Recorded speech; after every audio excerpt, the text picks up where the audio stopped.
and welcome back to That's So Nova, or just welcome. If it's your first time here, hello, my name is Nova.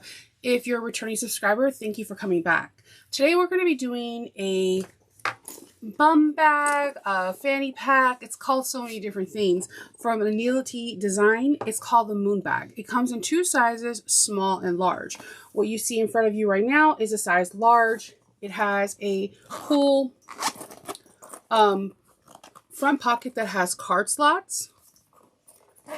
There's another zipper compartment that has a fellow zipper, another zipper, and just nice room. And then you have an adjustable belt. It comes together really beautifully, and I can't wait to get started with you. So let's jump right in. Cut out all your pieces and have all the marked areas on the patterns where the little nicks and notches are, have those ready to go. Following those little notches will really help you get your bag to come together nicely. So in interface, everywhere it says to have your 1 inch ring, 1 inch D-ring, 1 inch swivel clasp, 1 inch slider, and 3 number size 5 pulls ready, and your webbing ready. So make sure you mark all your centers, and we are going to get started. So the first thing on here is going to be the pocket. For the large, you're going to get 3 card slots, and for the small, you're going to get 2. So you're going to draw a top, and then there's going to be measurements that are on page 11. And this is one of the fastest one of the fastest wallet constructions I've seen in a long time. I put all the wallet linings, markings, I just fold down. As it comes in a paper, I would fold down, trace this on, fold down the paper, trace on the line, so on and so forth. It comes really easily. So you're on the top, you're going to flip it forward, and you're going to bring this line so it's right sides together. You're going to hit it with the iron. Then you're going to take this line and make it go wrong sides together and hit it with the iron. And you're just going to continue to follow that pattern, and then you're going to get a nice pocket size. What we're going to do now is you're going to put like a Decaville light. It's inside, I'm sorry, my bracelet keeps knocking. It's inside the pattern pieces. It's with the interfacing pieces. You're going to put it on each one of the 3 card slots, and it's going to give it a nice crisp card slot. So then we're going to bring it over to our sewing machine, and we're going to top stitch this at 1/8 of an inch. I'm using Conan cotton, and I interface, I'm sorry, I'm not using a Conan cotton. I'm using a petite that I've had in my stash for like ever, and I'm finally running out of it, and I'm sad because I don't know where I got it. I want to say I got it from Connecting Thread, but I cannot be 100%. Sometimes, you know how you have things in your stash that are like older than your kids, and you're just like, yeah, I do not remember where I got this. And let's see, of course, I have that all. Sorry, I gotta rethread this real quick because I had it accidentally going in the where you wind your bobbin. So I was like, why is it dragging? Now I know. So I'm going to thread this real quick, and we're going to top stitch at 1/8 of an inch on the last pocket. And you can stitch back and forth, whatever's easier for you.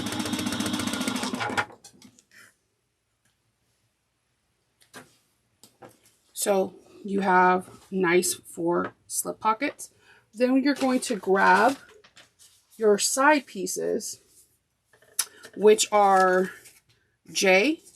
And you could, if you're using cotton woven, you can interface it with the JJ's interfacing piece.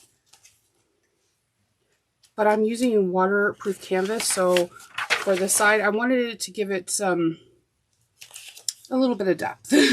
So I'm going to bring this over, and I'm going to take a couple of clips. If you have a little overage, it is fine. We can cut it off later. I just like to put it on first before I remove any. That's just my personal preference. You do what you feel is best.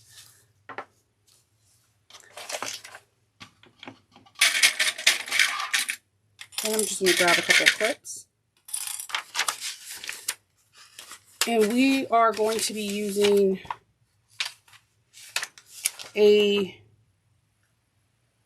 3/8, if I'm not mistaken, seam allowance.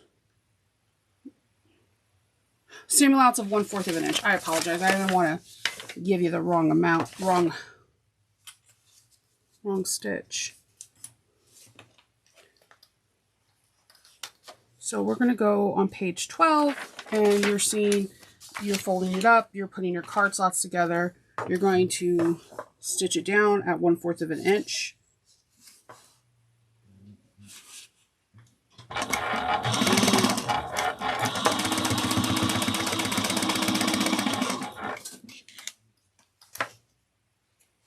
And let's do this side. Make sure you hold those threads.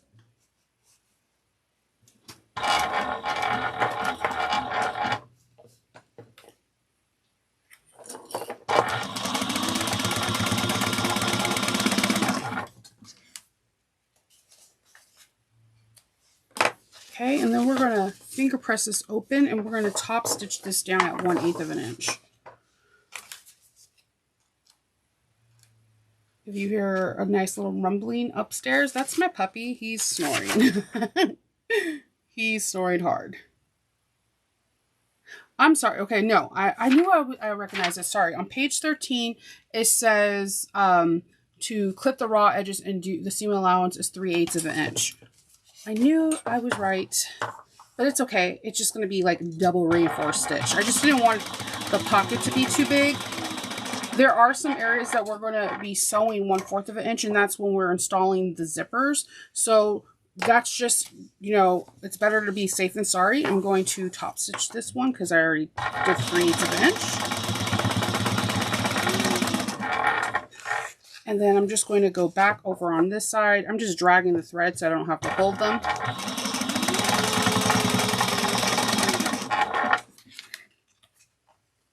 And trim threads along the way. It just makes it easier so you don't get nesting because other threads are getting caught up. And I am going to top stitch just at 1/8 of an inch.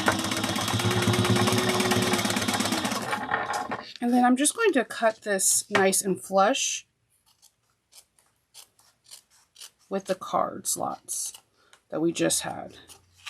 All right. So we have our pocket, our cards pockets all done.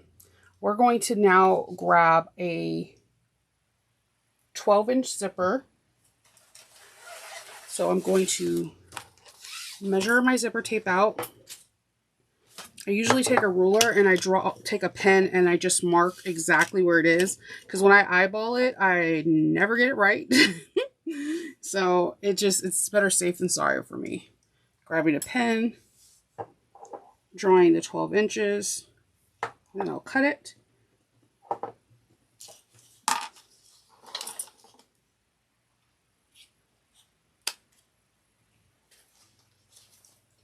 Then I like to singe the ends.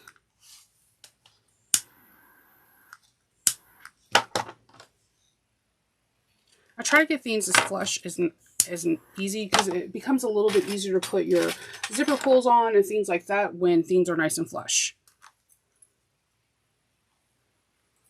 Putting the zipper on. And my zipper's already going in wrong. Right where the teeth, there's like a bar inside, if you look, I try to get both of the zipper ends nice and flush before I try to just kind of push down and get it on. We're going to grab our zipper tabs. You need 2 of the exterior and 2 of the interior, and I'm using cork. I'm using a little bit of waterproof canvas, cork, and vinyl throughout the whole pattern. I like to mix it up a little bit. So we're going to put them on this, and then I'm going to put a clip on both sides, but not where I'm going to be sewing, so that way they could just stay in place.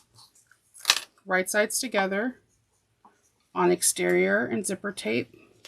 Wrong sides together, wrong sides to right sides of the lining. Just get everything lined up as nicely as you can. And then put a couple clips.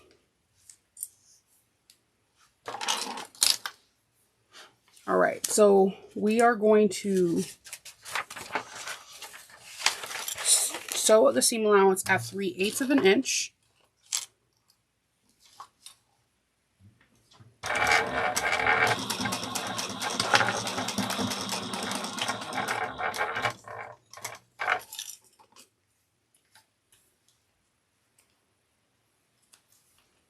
Trim. We're going to do the same thing on this side, and then we're going to top stitch. I like to back stitch on the zipper teeth part, so it's an extra like row of security. I'm going to give this a nice tug and top stitch at 1/8 of an inch.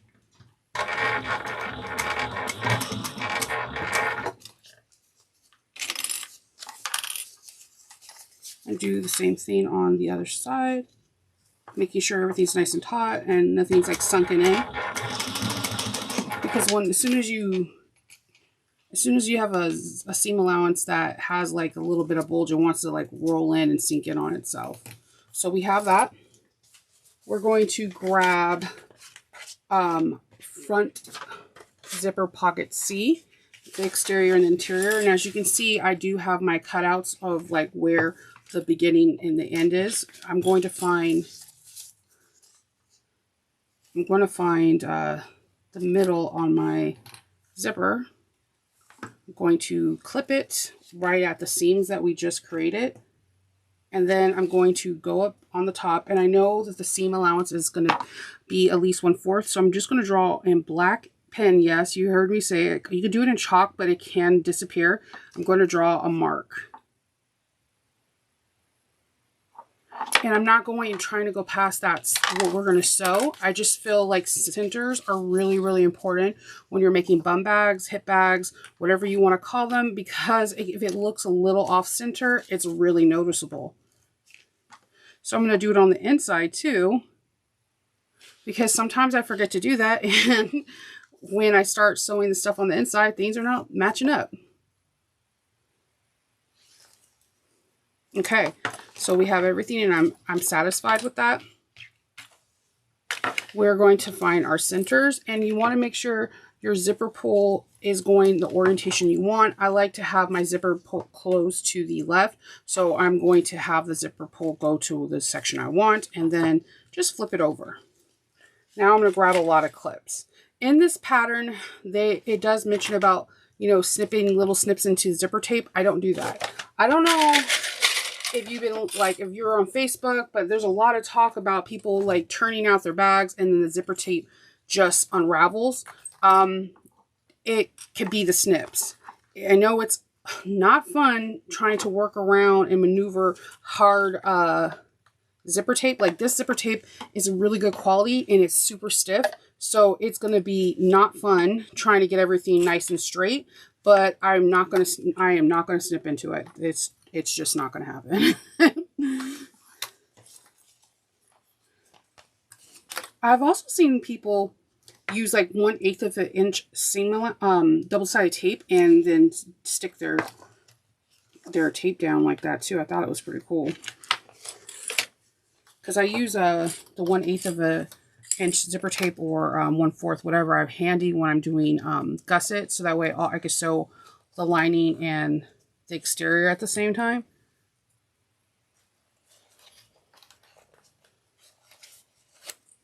So just bend it, clip it. You can definitely, if you want, snip into the tape. I don't do it, but you do what makes you feel good and what you is tried and true. Because you might be like, that girl over there is lying. I snip into my tape all the time and I've never had a tape unravel. And I would be like, yeah, I would do it too then. You do what you know is good for you. All right. So we're going to sew around this together using a 3/8 of an inch seam allowance. Oh, I'm sorry. I'm going to, sew around this using a 3/8 of an inch seam allowance. I'm going to go a scant under because I hate when my my tape shows. Like the stitches show underneath the tape. So I usually go a scant under until I put the other part on. I'm going to grab a stiletto to help me keep everything nice and together. Stop with the needle down whenever you can. It just makes your life a little bit easier. Take your time. You might want to reduce stitches and curves. That helps tremendously. And when you get to the zipper, just zip it past it. It does make a difference of everything staying flush.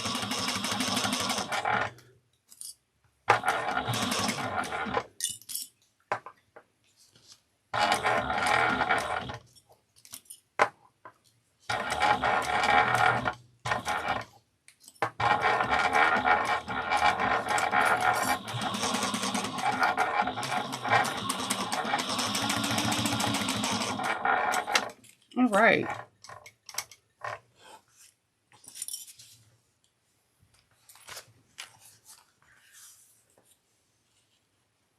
All right. So I always like to flip it to see if it looks good, and it does.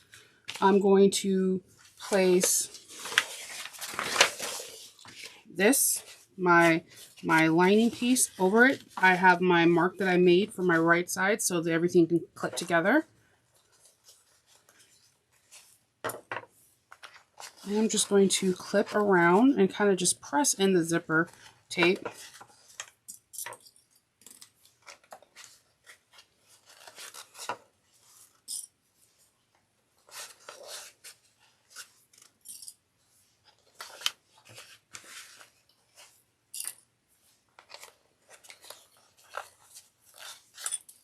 And just take your time and clip.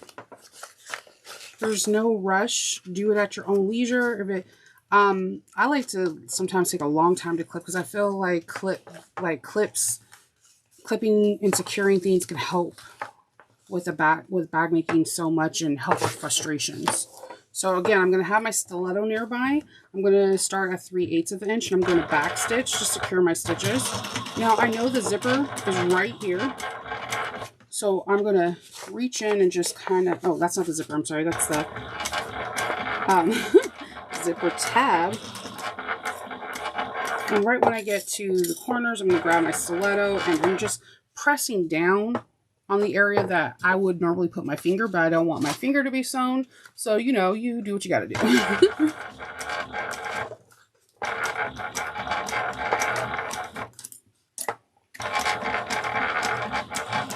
Just be careful about that zipper pull.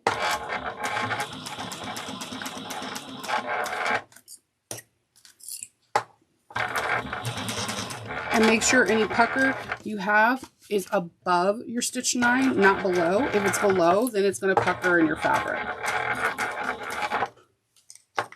I'm going to stab myself with the stiletto. Don't do that.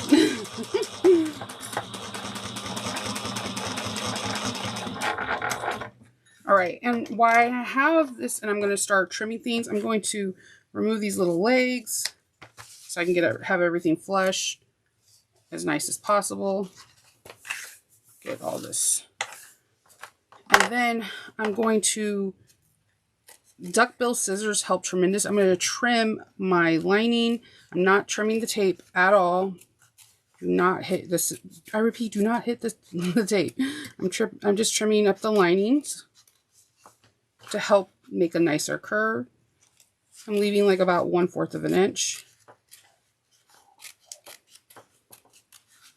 I'm just trying to like reduce bulk around, especially the curves, so it can stay nice and curvy. Just reducing some bulk. And then I'm going to lift up this and just cut in some notches in the exterior, not the tape.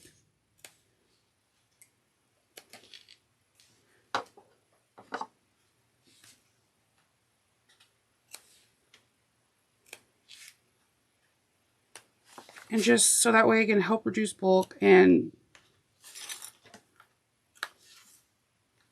just trim it down a little bit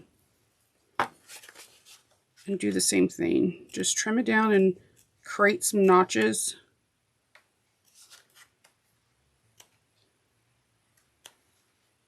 So that way, as we're trying to like top stitch and everything, it just goes around across smoothly.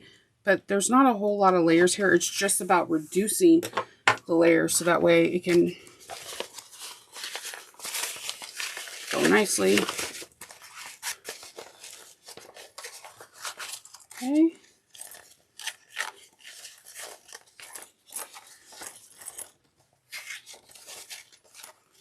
All right. So I'm going to put my stiletto cap back on and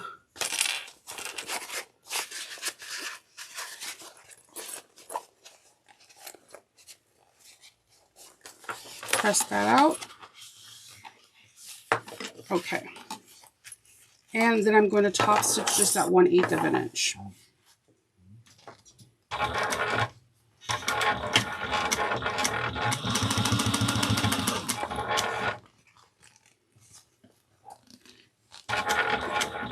And I'm just making sure the zipper is out of the way and it's not like curled in.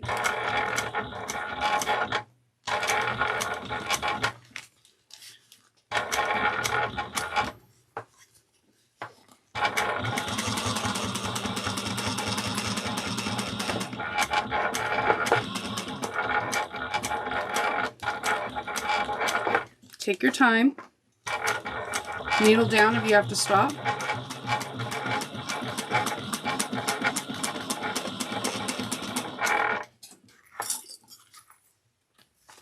Nice. It's looking good, guys. We're doing it. All right, so we're going to now add this. I did not add my center divider. I'm going to add that now. I mean, not divider, snip. Center divider. Sorry. Sometimes you just make yourself laugh when you're talking to yourself in your sewing room. We're going to lay that right on top. And we're just going to clip all around.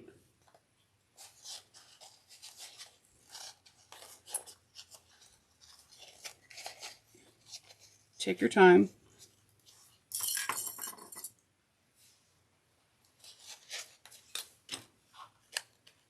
If you're using cotton, pins will be magical right now. If you're using like raw materials like water resistant canvas, nylon canvas, cork, vinyl, it does take a little bit more maneuvering, but you got this. You can do this.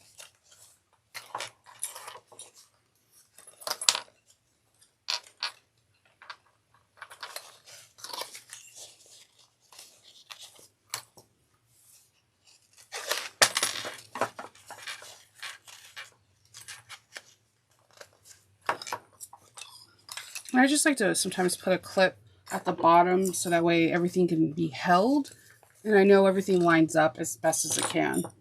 And if I have any easing, I know to do it. See, I just don't want any puckers.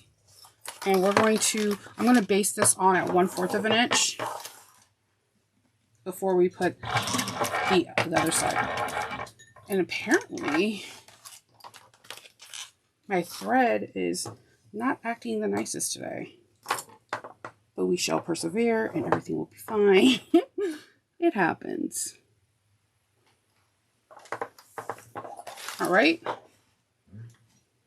Back stitch. And then I'm just grabbing that tail that was sticking out, getting my stiletto. I really like to use a stiletto as parts just keep flying around the curves.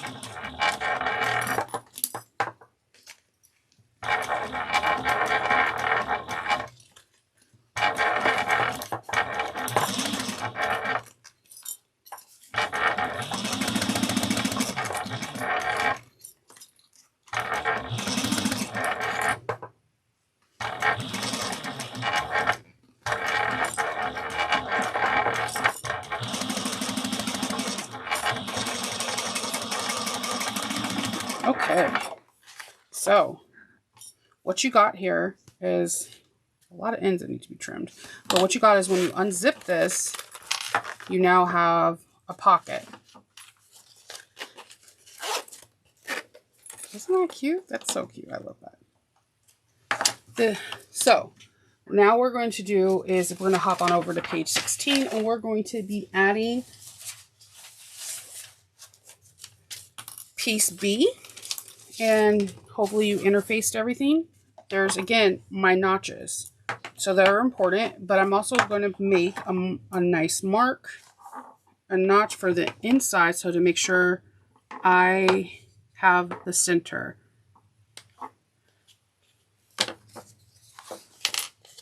All right, so this is going to feel a little funny and it's not going to want to give, but you got this. You want to clip. I always like to clip a few because it's not wanting to mold around. You can do some snips inside here if it's not easing, but I'm using cork, and cork surprisingly has a lot of ease. If this was vinyl, I would be like, yeah, I'm about to snip into this bad boy, or even leather. The bag that I showed you in the beginning, I made out of leather. And I had to do a couple snippies, but it was fine. Just clip around, and it's gonna feel like, okay, it does not want to go, but it will.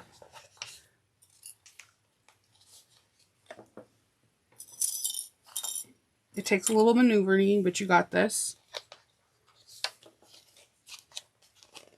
And I find it tremendously easy to do this on an unzipped,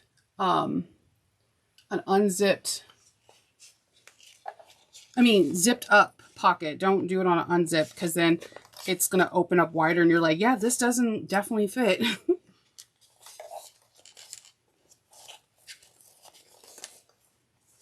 Okay. Just making everything neat. And so it's all clipped. You're going to hop over onto page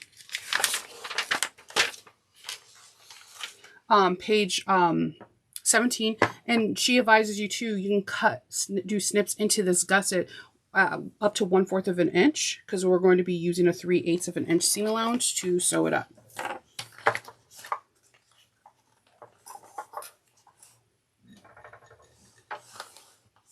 Now you're really going to want to take your time. This is like an arch piece, and I know sometimes that's intimidating, but if you take your time, breathe, you're going to get this.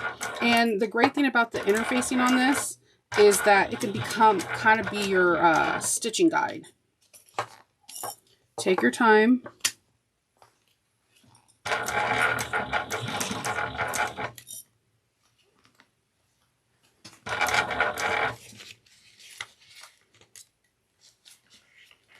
And I'm just holding pieces down and making sure that there's no bubble, if that makes sense. Like trying to make sure that I don't accidentally sew on top of the zipper, because trust me, I have done that. And it's frustrating.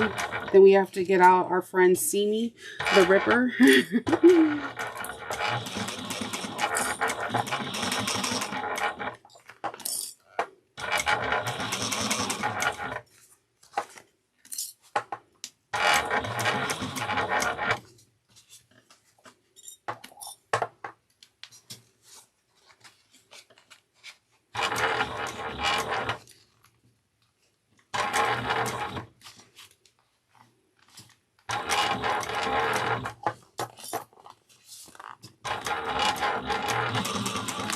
Even if you go, let's say you go like 1/4 of an inch, you can go back and do the 3/8. It will be fine. You'll be fine.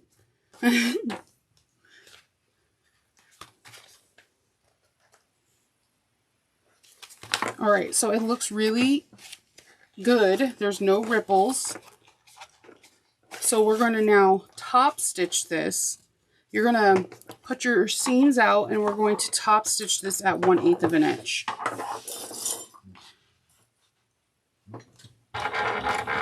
And I like to just back stitch on this because I'm a back stitcher. And I'm just making sure that my seams are laying flat and hopefully get my zipper pull out of the way.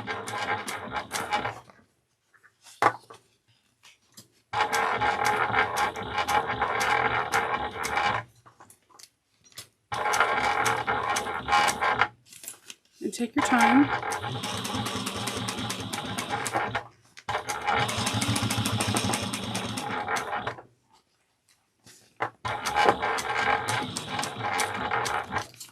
I'm just adjusting to make sure my seams are going towards the outside and not the inside of the bag.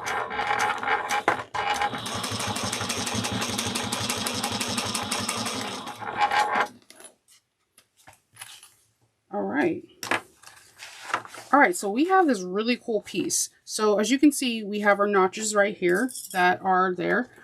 And you're like, oh, Shinova, we have this bulk. Well, we're going to do a pinch. We're going to pinch this to go overlap each other like this. So you're just going to pinch it where you're not wanting it flat. You want it out, pinch it, and clip it. This is where using not thick material come in handy. That's why I'm using a smaller vinyl that's not like a marine vinyl. And my cork fabric is extremely thin. And I'm using water-resistant canvas opposed to waterproof canvas. Because I wanted thin materials. So that way this part can be done nice and easy without having too much bulk.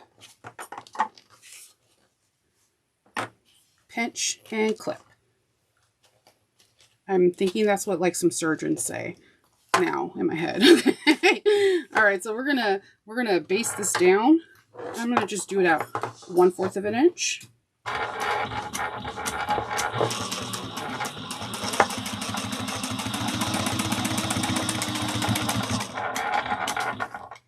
And look at that. It's shaped like a moon. See? Super cute. We have our pocket that's super functional.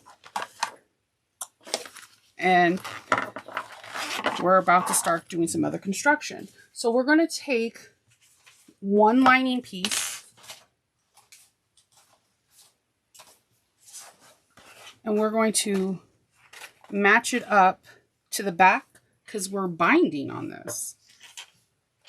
And we're going to base this around 1/8 of an inch.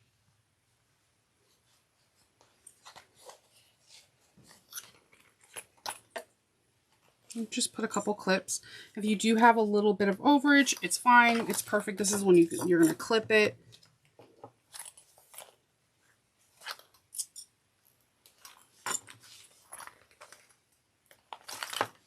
All right, so I'm going about 1/8 of an inch. I'm going to go all the way around.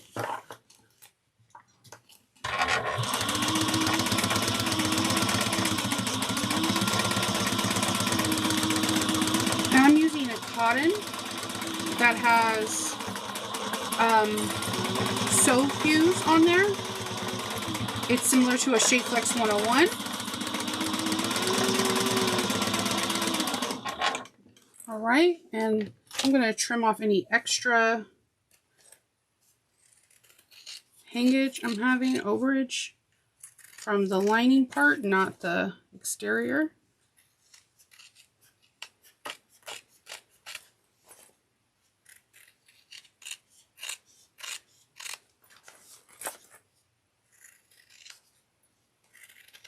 All right, so grab these little overage pieces, throw them in the trash, and bam, we got Stitch being super cute. All right, we're already done with one piece, and that's like the hard part. And you got through it. So we're going to grab our other lining piece, and we're going to grab our zipper pocket piece as well as our zipper overlay. I just seen it. I hate when that happens. Like you'll have all your pieces like nicely organized and then out of nowhere there's a piece that's randomly rogue somewhere. That happens to me all the time. I'm going to grab overlay H. I'm going to grab some double-sided tape that is looking like it's about to run out.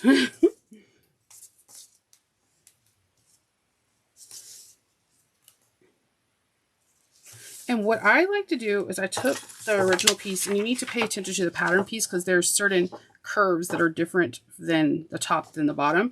I like to actually take it, cut out the overlay piece where it's supposed to be on the pattern or on a separate piece of paper, and I will just line everything up, and I literally just stick it. Yep, no, I mean, you can definitely measure it and everything, but it's the pattern piece. So, I mean, it's your discretion. I just usually stick it. You can find your centers. And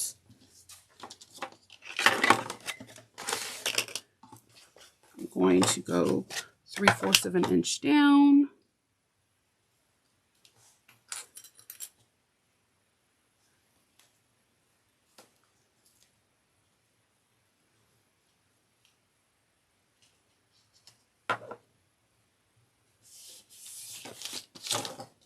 Yeah, because, you know, I will go insane trying to get that perfect symmetry, and I realize I can't. So I started cutting out the pieces on the pattern and calling it a day. We're going to top stitch just at 1/8 of an inch all the way around. Take your time at the curves.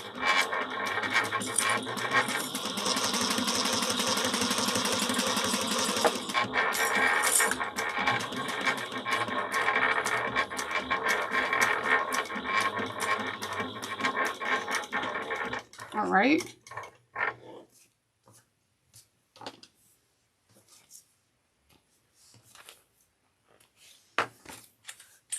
Grabbing some clips and putting them there.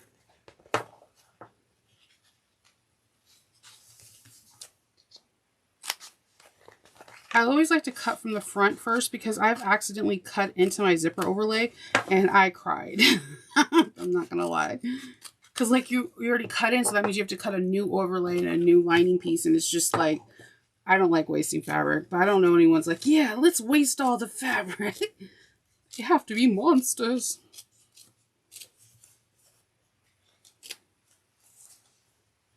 Let's see.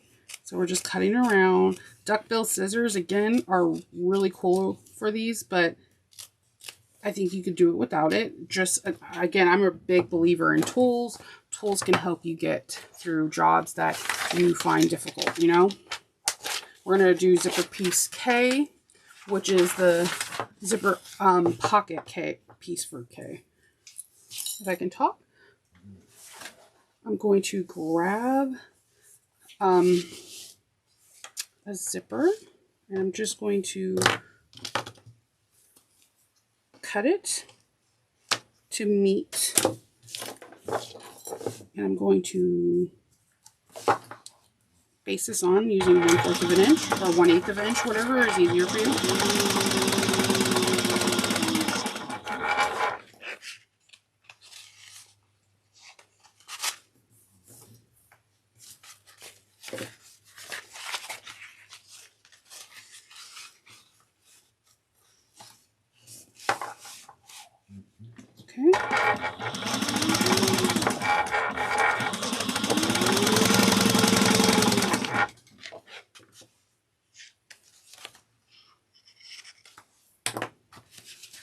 Okay, I'm going to grab a zipper pull. I found these really cool zipper pulls from Blue Calla.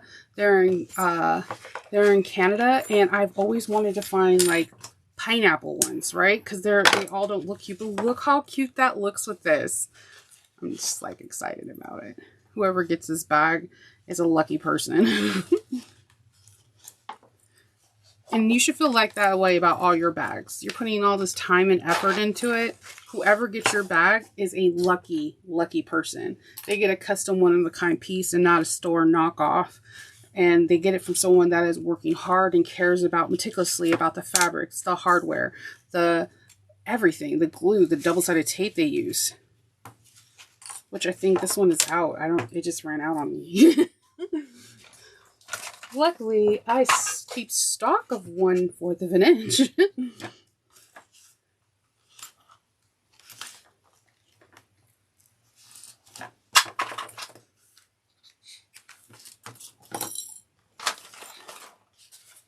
All right.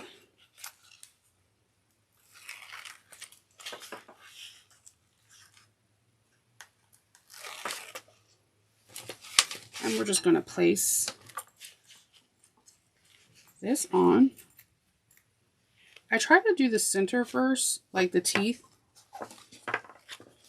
as much as possible. That bottom tape is like super sticky. Kind of loving that.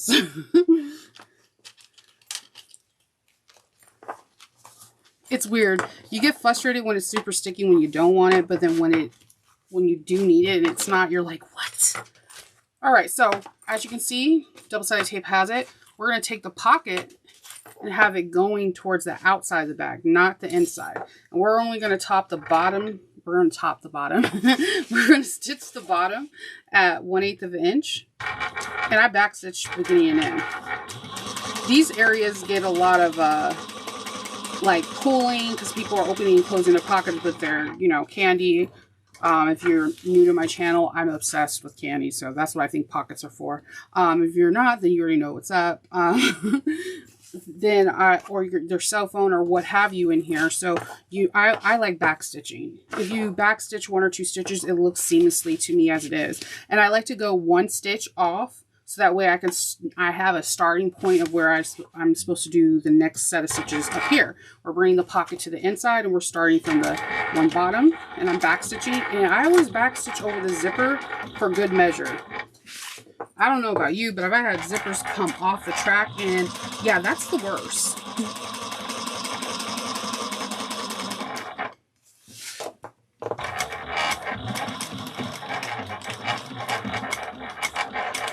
All right.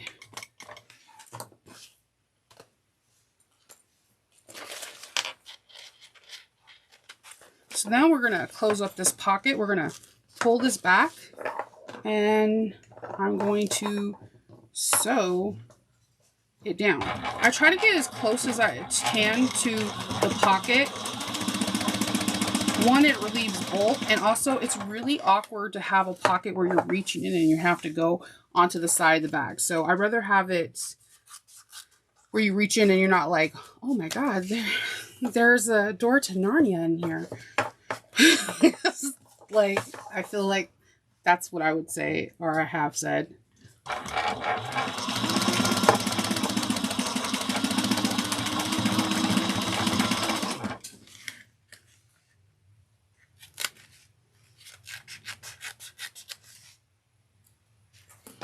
All right, look at how beautiful that is. We did it. We did it. We did it. Yeah.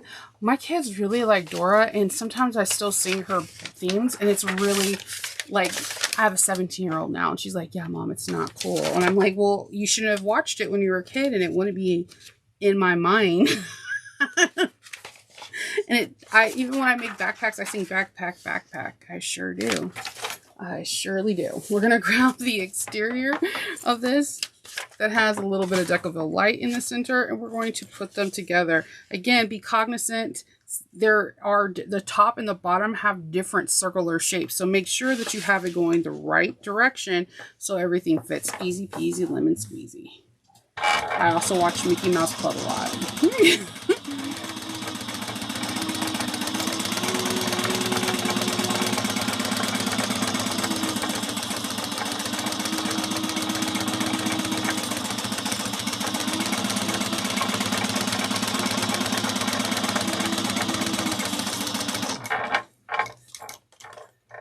All right.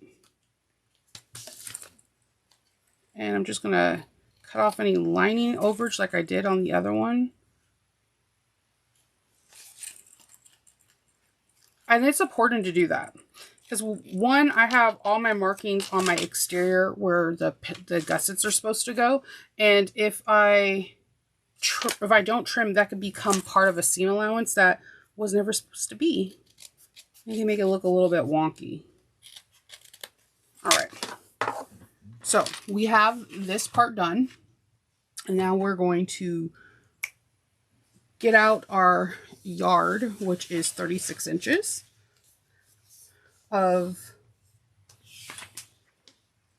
that's 32,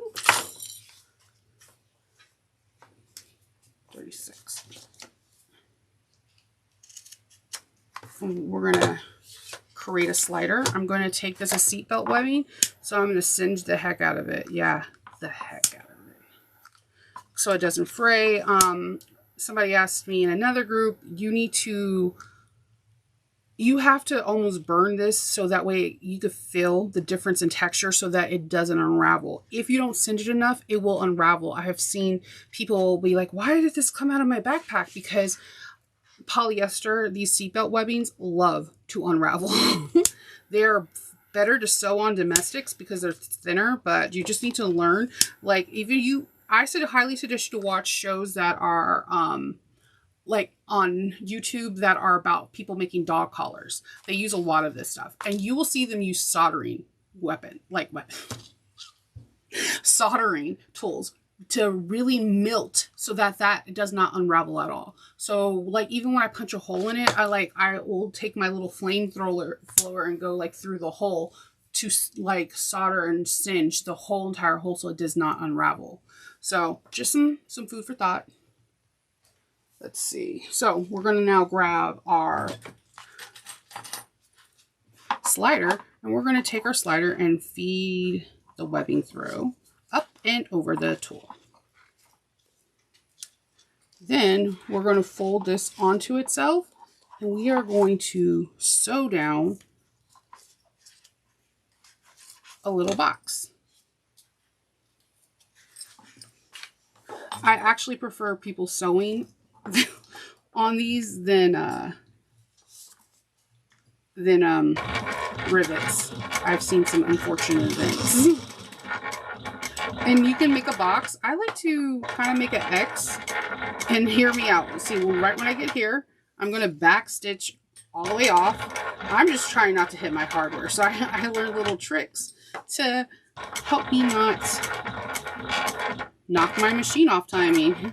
I'm going to back stitch a little, and look, it's an X in a box. It's super cute. It's even, and I didn't have to move my hardware at all. So, yay! I should get like an applause thing when I do stuff. Kindle, if you're editing this, future Kindle, applause thing, a button. That would be so cool. So I'm going to just like do a little bit of fire and singe those ends. Then we're going to grab our swivel hook, and we're going to go to this side, and we're going to make sure that we're feeding this where everything's nice and even and not twist it up and back over. See? Nice and easy. We're then going to grab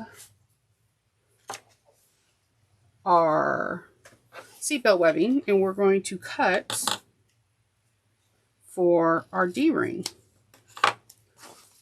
I'm gonna burn the heck out of these ends real quick.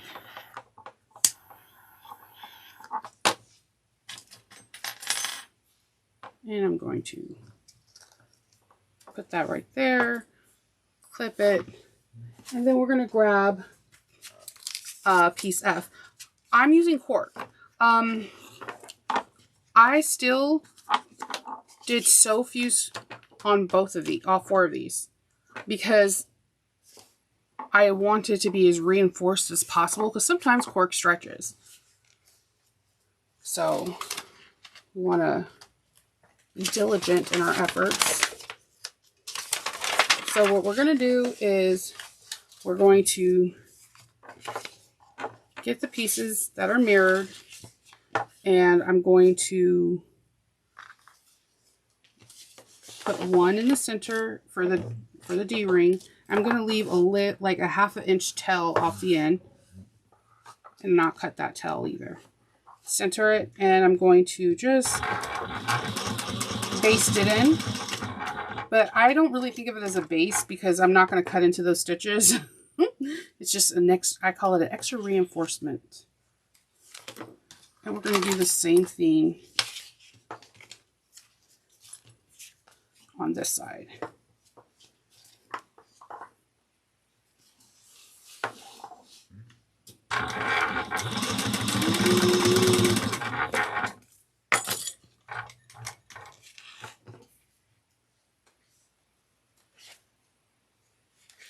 All right.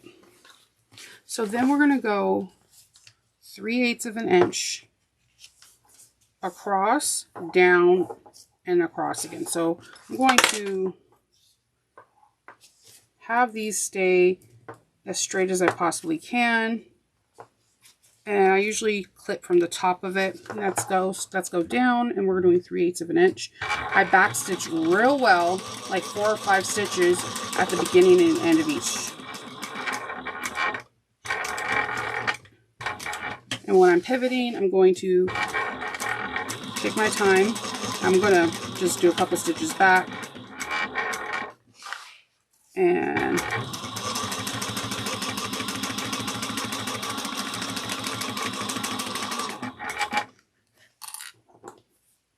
I'm going to trim. And I'm going to trim the excess, but not trim the zipper, I mean not the zipper tape, but the webbing. And go in here and just get that at an angle.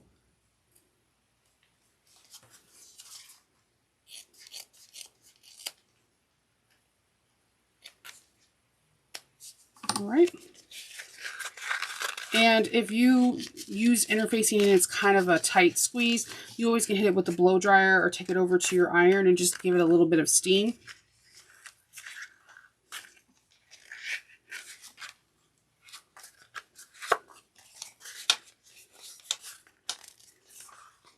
You get a chopstick or a tool that's blunt and won't poke a hole.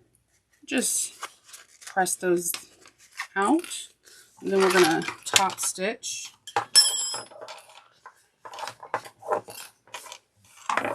Out 1/8 of an inch.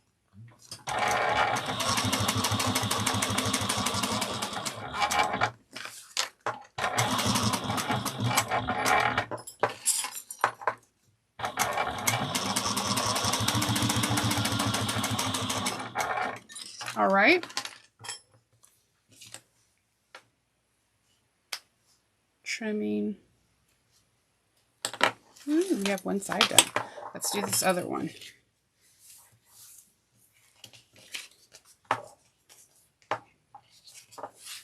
And this one's a little bit more wobbly because you have a D-ring there. So just be extra cautious. Back stitch well. And your D-ring is going to want to get things a little more squishier than you like. And it's okay. Everyone else is going through it too. You're not alone. Back stitch.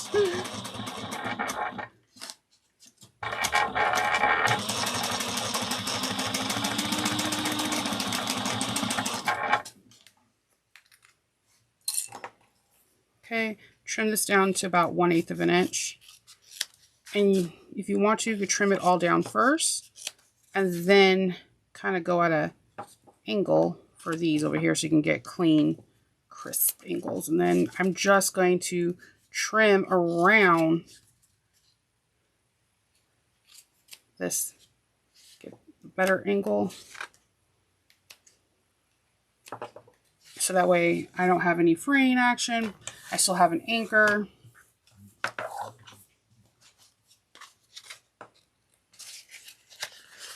Again, blow dryer or a steaming ironing board will help tremendously.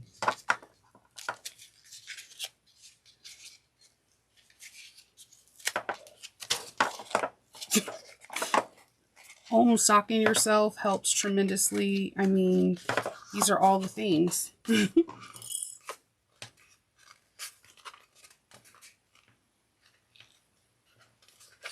Take your time, poke out the corners.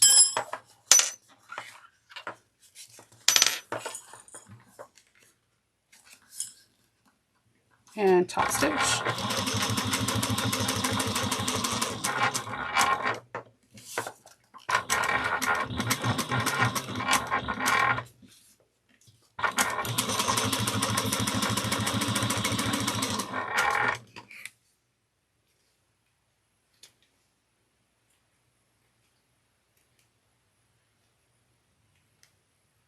Now, if you want, you could do a rivet through that, but with all the stitching, it's going to be secure. We're going to measure down 1 3/4 of an inch from the top. So make sure you're at the top and not the bottom. And I'm going to get my little Choco pencil and just draw a little line.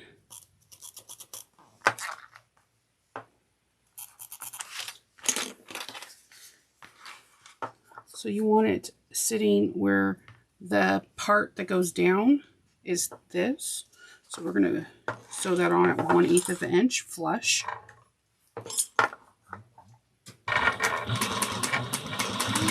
And because this is not a base, I am back stitching because we're not going to trim, we're binding. So this is just another reinforced stitch.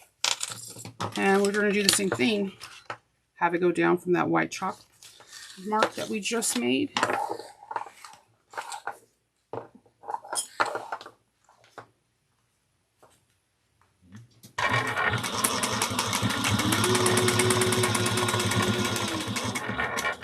Ooh, this is so cute.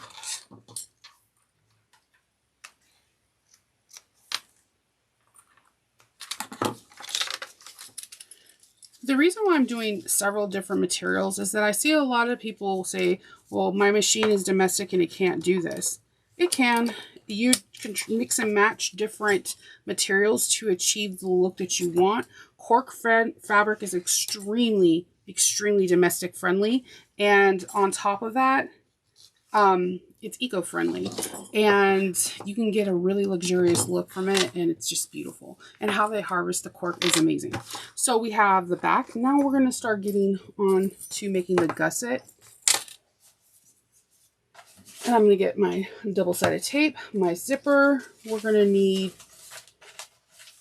pattern piece D2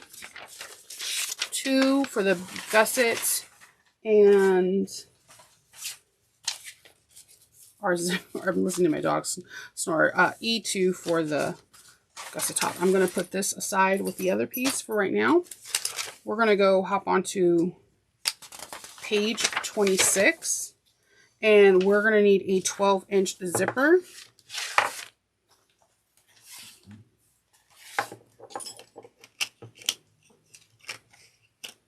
I'm just going to, I had a marking tool. 100% I had one. Okay.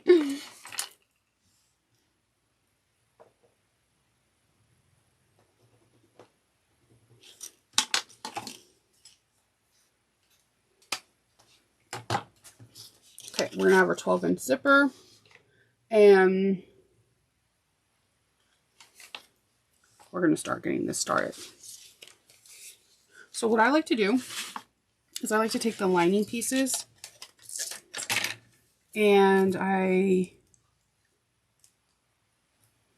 like to put on the right side of the lining zipper tape.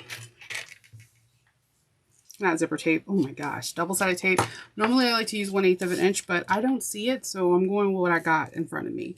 That's generally how I work. If I don't see it, I make magic. I make it work. Tim Gunn, make it work. It's really true though. Seriously, you gotta make it work. Because life throws us a whole bunch of curveballs, right?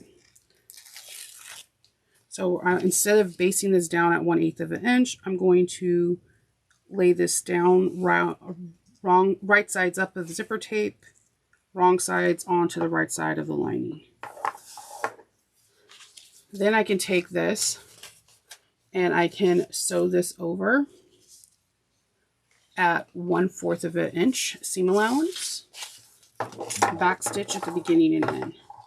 Now you can put clips in here to make sure nothing shifts.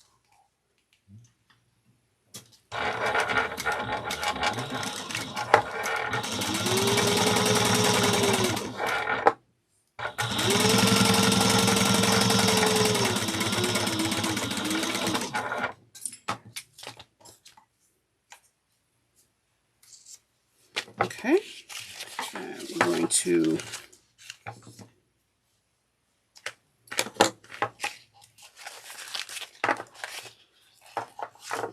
clip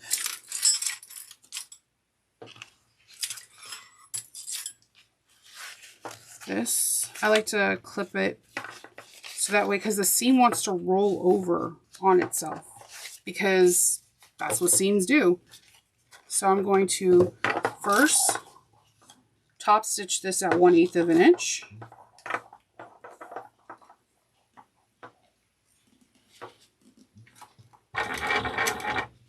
And I'm just going to tug, making sure the lining and the fabric are like not getting sucked in from the seam.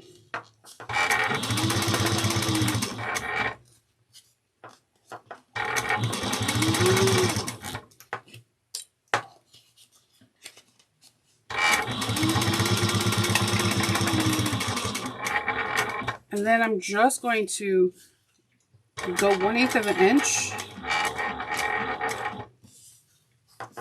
Yeah, it's unconventional sewing all the way down. We're just basting this side down.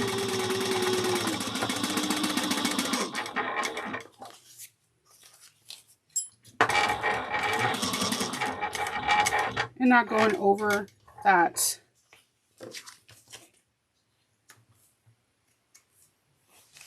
amount.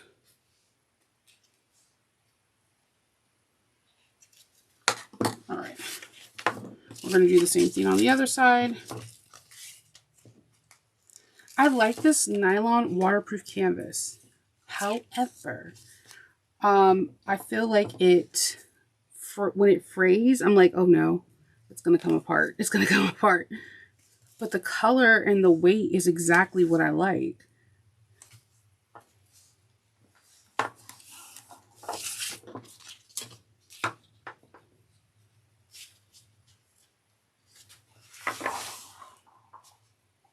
One-fourth of an inch, back stitch 12, beginning and end.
And basting these sides down too.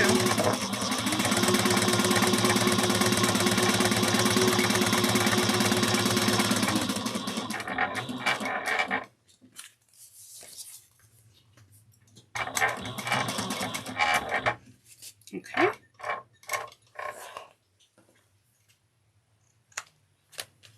Then I'm going to grab a zipper pull,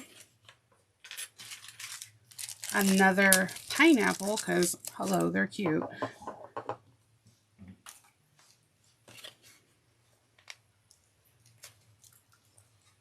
And I'm gonna have it flush.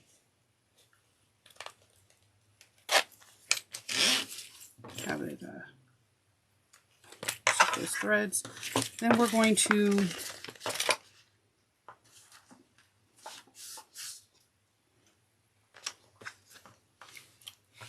clip the lining.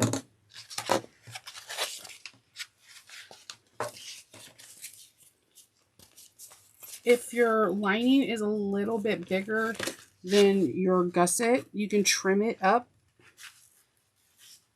There's a little bit of wiggle room for me on one side, and that's okay because I could trim it up.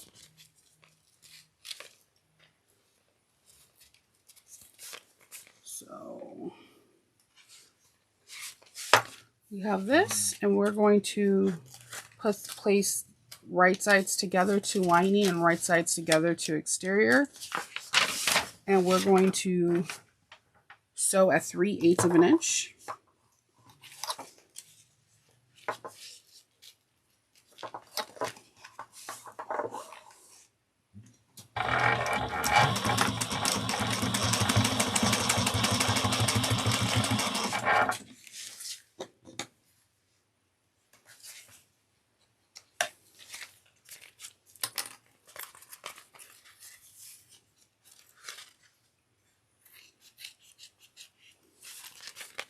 just trimming up this one area. Then I'm going to top stitch at 1/8 of an inch.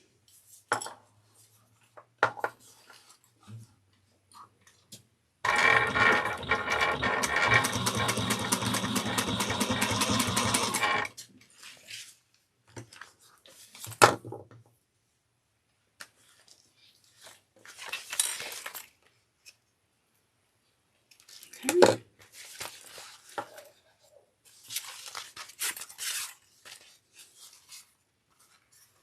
I'm doing the same thing. I'm lining it up.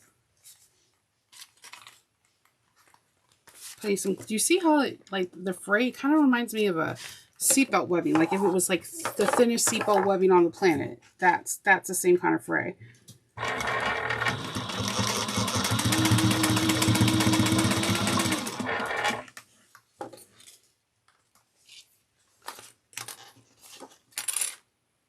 Get that little bit of fray. Okay. Sometimes if you want to, if you want to reduce bulk, you can do like a small little V going into it.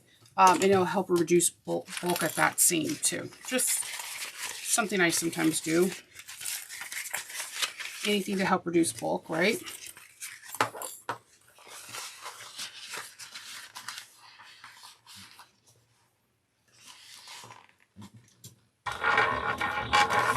One-eighth of an inch.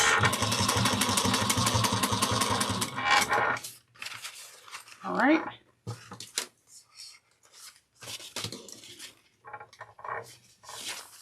So now we're gonna close up this little bit of line, merge the lining to be one on the bottom of gusset.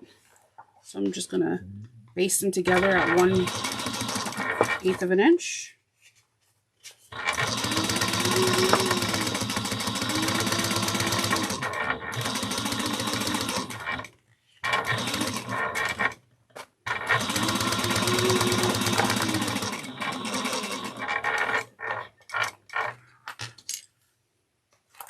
And we're going to do the same thing on this side.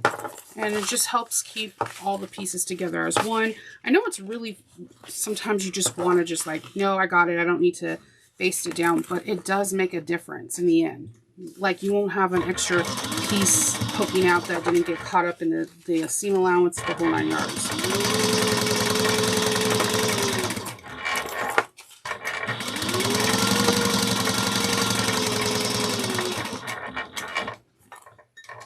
Okay, so this is where all those little notches I told you in the beginning on each pattern piece comes into play. Get these little burrs come into play. So you have the first, in case you didn't do it, I'm going to mention what you're going to do. You're going to put the seams together and you should have your bottom notches. And my bottom notches actually line up. I'm going to do them again because for camera purposes, and then you'll do it again at the top.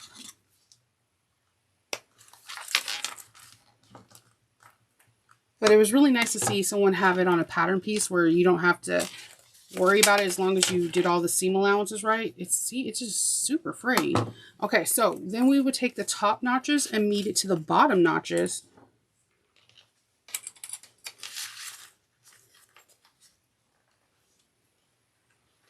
And you would get your side notches. And mine's kind of line up. A little bit off, but that's a good thing that we went over it again. Oddly, it's perfect on this side. Okay.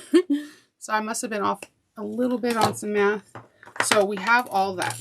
Now we're going to grab our piece and we're going to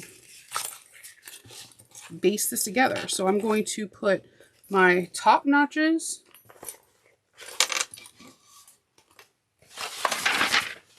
together. And I'm going to remove some things out of the way so we can start binding and all the jazz. All the good things. And apparently I have like a thread treasure trove on the other side. All right, so I like to put a clip on all the notch areas to make sure nothing shifts while I'm maneuvering things around.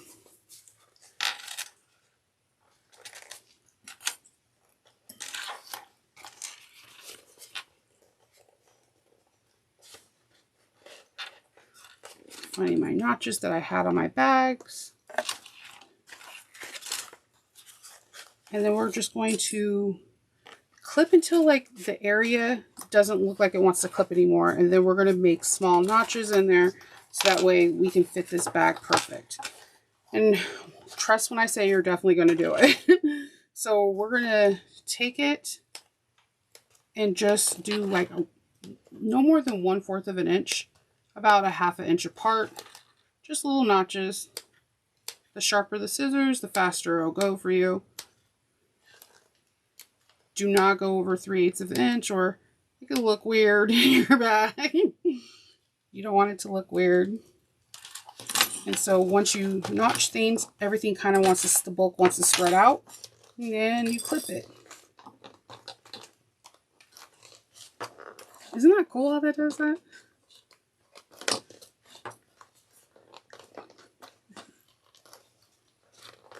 We're going to do it again. We're going to make some notches. Maybe if it was a song to it, it'll be more fun. At first I hated doing this, and then when I seen like a perfect bag, I'm like, yes, yes, best thing ever. Okay, and just if it's not giving, maybe you just need a few more notches, and that's okay.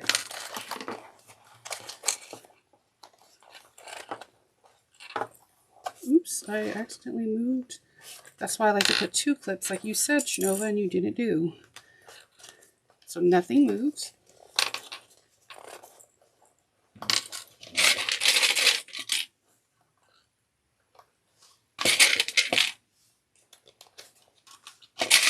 just going to go ahead and dump these clips. And we're going to do the same thing to the bottom. And the bottom curve. And remember, each curves, they're slightly different. The top might be easier to come together than the bottom, vice versa. It depends. Everyone has like a little bit different like sewing curves, like what they can and can't do. Like the bigger the curve for me, the harder it is. The tighter the curve, it's easier for me.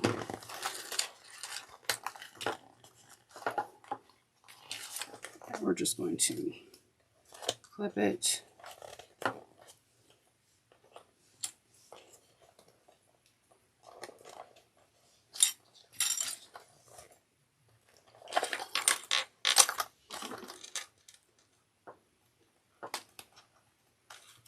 I'm gonna use my green scissors there a little bit sharper.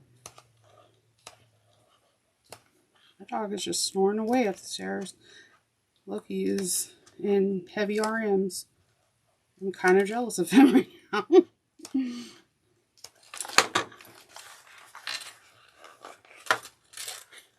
Puppies and babies have that ability to sleep anywhere and everywhere. It's a quality that I think if I had a genie wish, I probably would use, because I'm a horrible sleep. I sleep horrible. All right, so we have it all. Now I'm going to go around this with 1/4 of an inch. I'm gonna move some of these threads out of the way. Our seam allowance is 3/8 inch, but I like to baste on or tack down at 1/4 of an inch before I bind.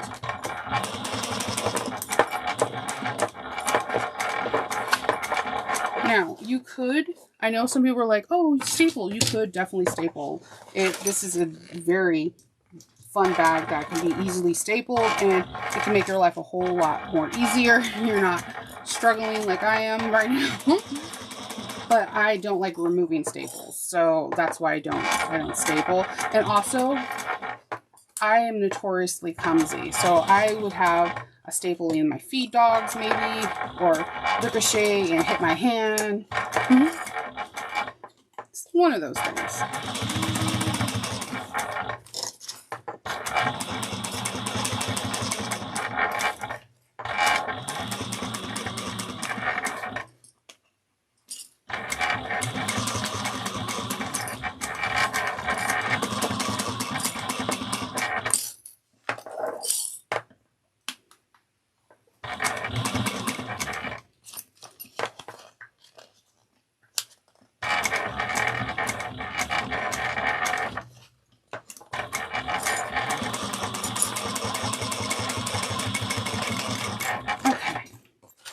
we have this. Now, everyone binds differently, so if you're new to my channel, then this is going to look unconventional. If you've been here before, then you already know how I do with me and twill tape are best friends.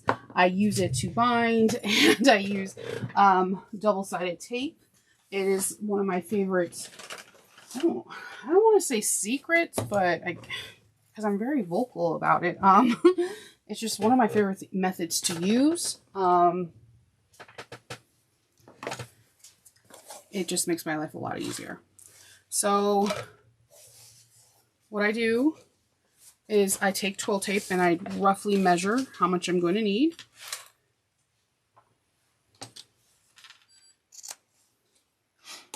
And then this is another way I've been experimenting. I usually use 1-inch double-sided tape, but that can gum up someone's needle. So I'm using a lighter,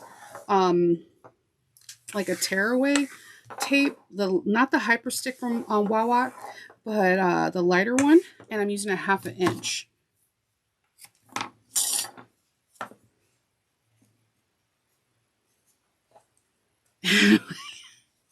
And if I can remove the tape,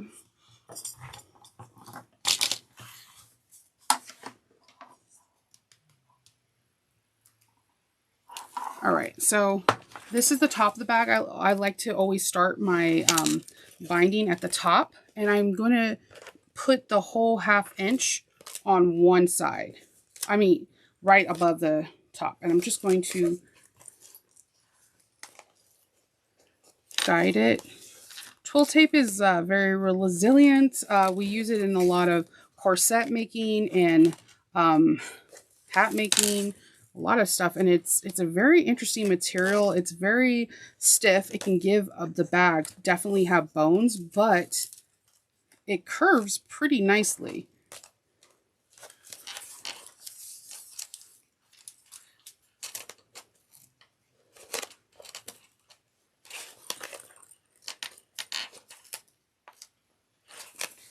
All right, and then for the top, what I like to do is I like to cut a little extra off, so that way I don't have too much overage, and I'll fold this on half of it on each other, and then I start clipping.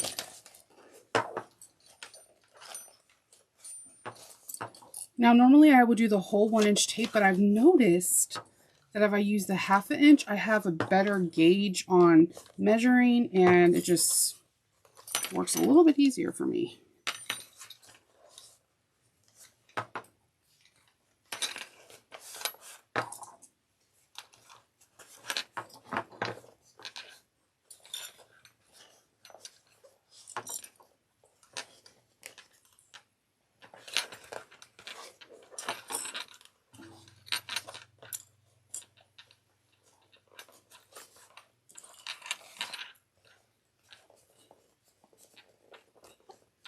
All right, so I'm going to now sew this at 3/8 of an inch.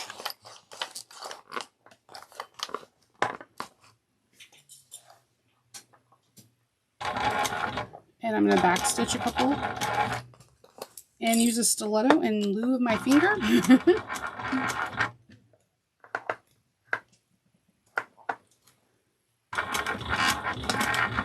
And at the joint area, I like to back stitch as well too, where like the two pieces of twill tip become one.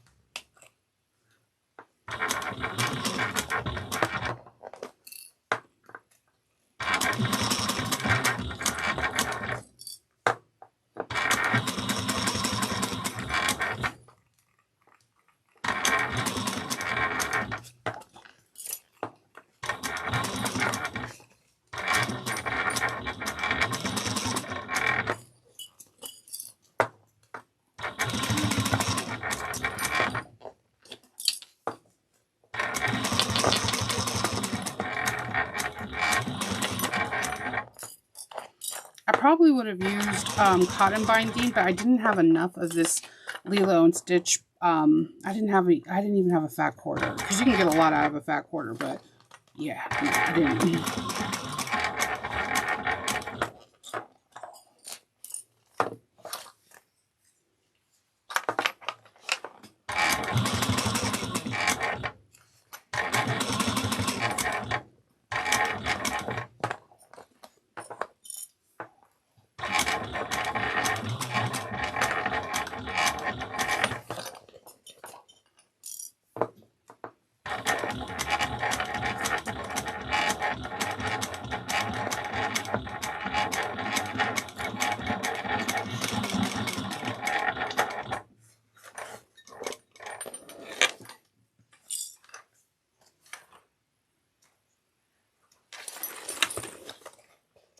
And then I just go through to make sure that it caught everything, and it did.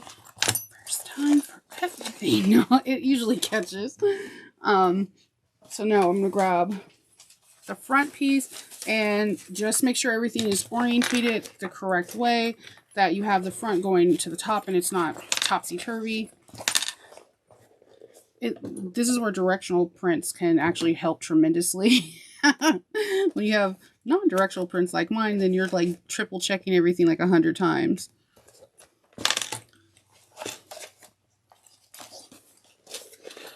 Okay, 2 clips, 2 clips, same.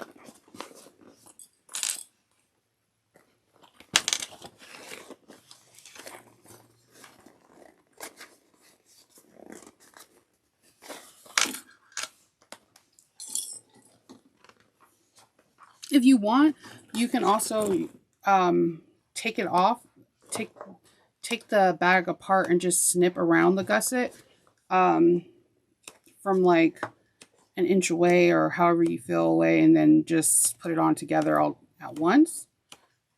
It's really up to you. There's no right or wrong answer.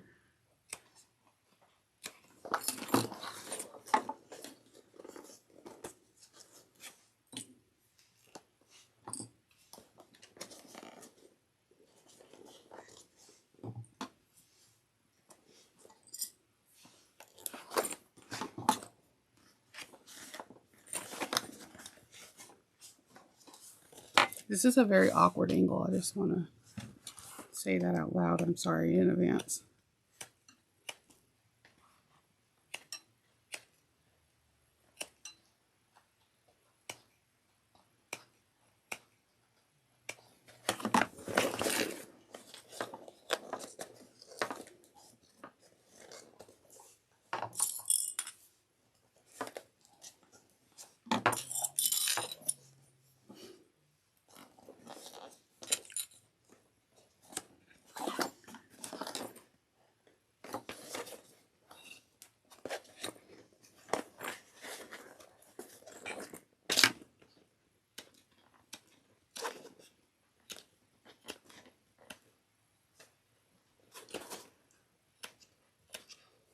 I'm just going to flip this on this side.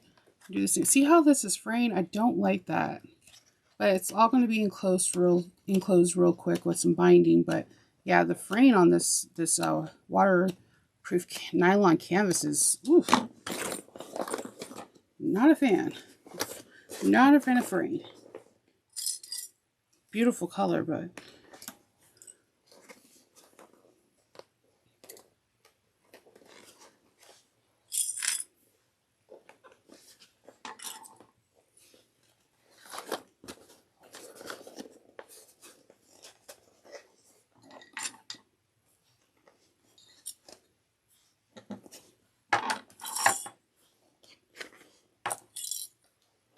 all right, so let's take this over to our machine, sew this out 1/4 of an inch around, back stitch in the beginning and end. And I just really do always encourage a stiletto, because we sometimes want to put our finger in places that it should not go. If you see your ripple, make sure it's above your stitch line and not below. And you want no puckers or ripples.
Okay.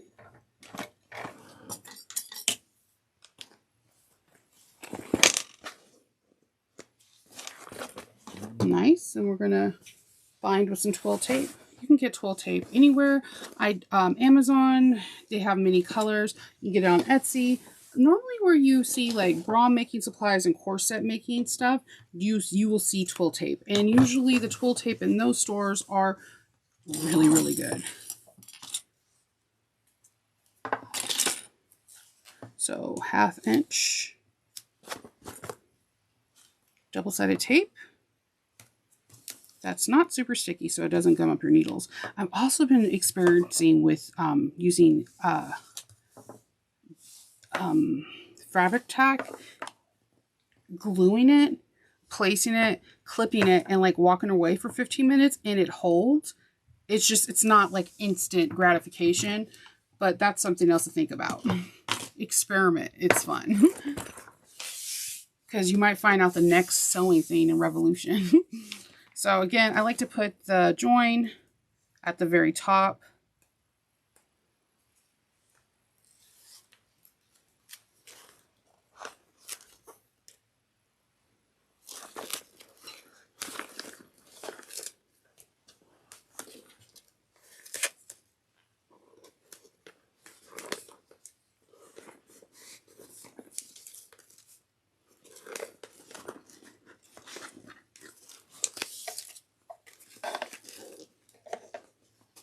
Putting the double-sided tape on one side.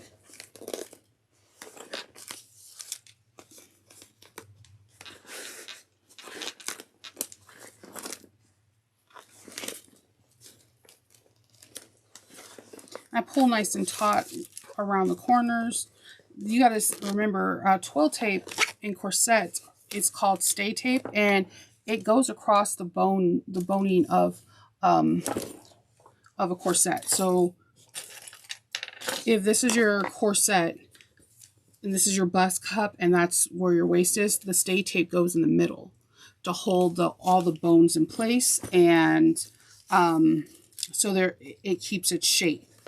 It's very crucial in corset making. And so one day, because I like to make cosplays and I like to make corsets, like I have a Doctor Who compilation of corset cosplay, and I was like, I wonder if I have so much twill tape. And then that's how Shinova started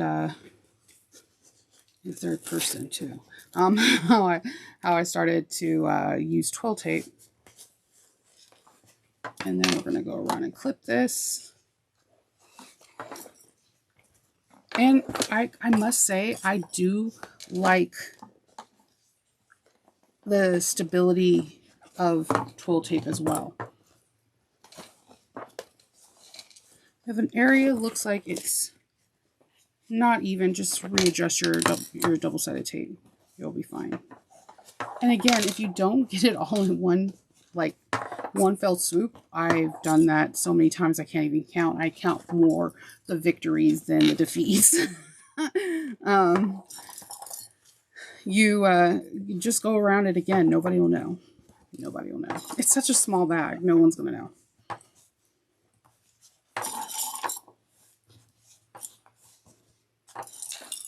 All right. let's bring it to our machine. Get your stiletto ready. Squish your bag. Let's get squishy. Start at 3/8 of an inch. Start forward, back stitch 3 to 4 stitches. We're going to back stitch again when we get to the joint.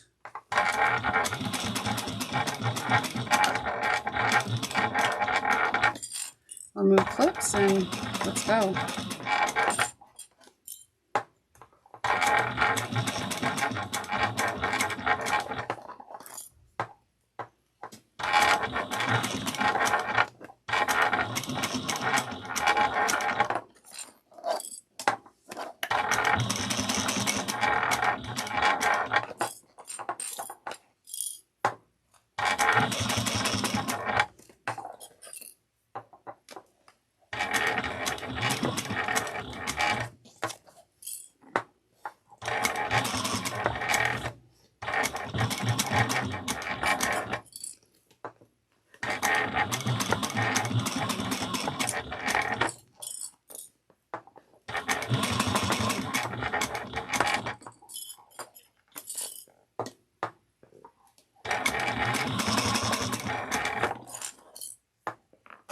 Take your time around the curves.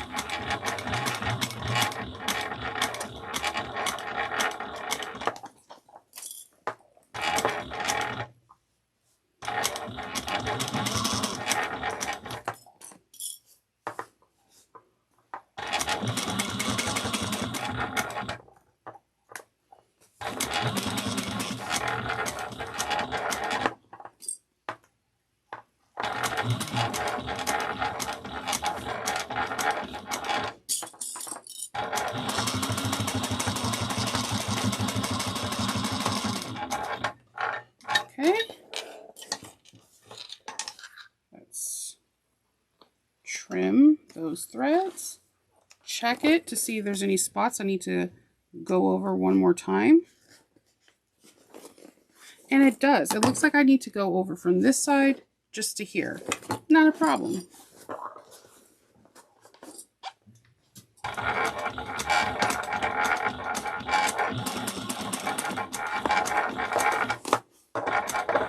Oops, let me get this thread I thought I cut out.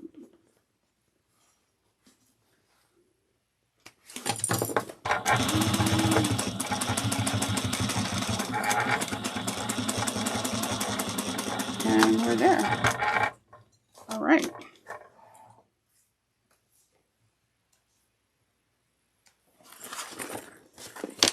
Trim those threads.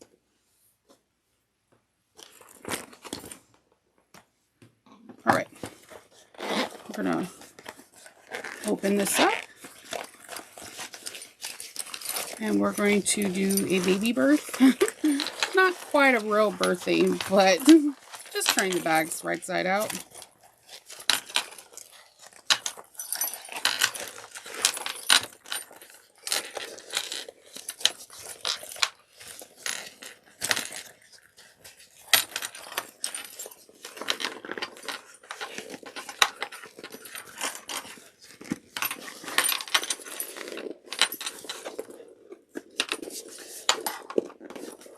And take your time. I know things are clinking around, but that's why everything's nice and pliable. Push out those corners with your fingers and your thumbs and just roll those seams out. You did all this hard work. It's time to show it off.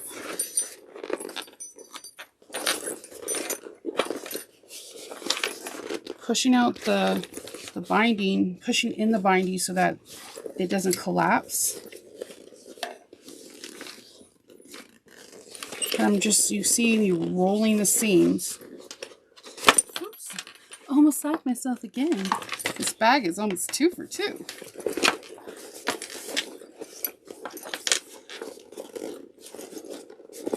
Pushing out that binding. I feel like this is a really important step of the bag that everyone should take. Because it can help your bag look so tremendously different.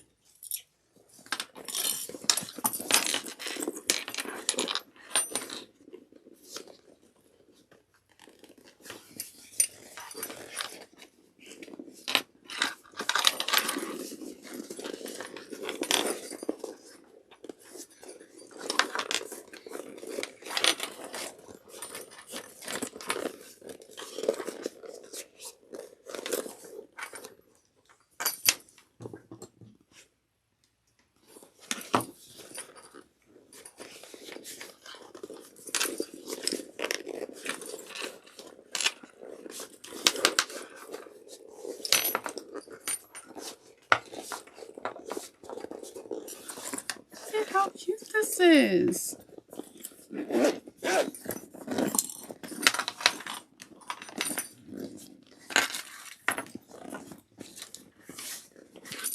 It's super cute. I like the name Moon because it does kind of have like a moon-ish shape. And just, it's going to take time, but I take a lot of time and effort, and I like to roll out my seams. It's like, I feel like it really makes the bag. And I feel like once you flipped it out, those areas like to like curl in on itself, and the more you push it out, the more it's gonna have like a memory of being what it's supposed to be. But that is done. We're done with the Moon bag in a size large. We got a nice little stitch pattern. You have your zipper pocket in the front that has credit card slots, and this can even have, like, if you put a mesh pocket here with a zipper that like has tabs right here, that could be a nice little area for coins or what have you. Or you could put some elastic here, and this could be a nice Nintendo Switch case where you could put like games cartridges in there. Just a thought. See, I'm not all about candy. And then you have your inside that is nicely bound, and you have a nice zipper pocket that you can put your wallet, car keys, candy, and your cell phone in, and you're ready to go. Well, this is it. We are all done. I would have the other camera view, but my camera died. it just died. So I'm glad that I was able to make this pattern from you. I'm going to put all this information where you can get the pattern in the description box. And if you browse her collection, comment down below if there's any other patterns that you would like to see by this designer. If you have any questions about any of the methods I made, I'm really responsive. So you do leave a comment, I would answer you. And if you're not already subscribed to my channel, I would greatly appreciate you subscribing, because that helps out the channel tremendously. And if you could like, comment, it would just be great. In the first comment of the post, I do have a Ko-fi. So if you're like, hey, you really helped me make this pattern, I want to do something special for you, Ko-fi is going to be in the description box as well as the pinned comment, and you can buy me a cup of coffee. So until the next time I see you, I appreciate you. Make good choices and happy sewing.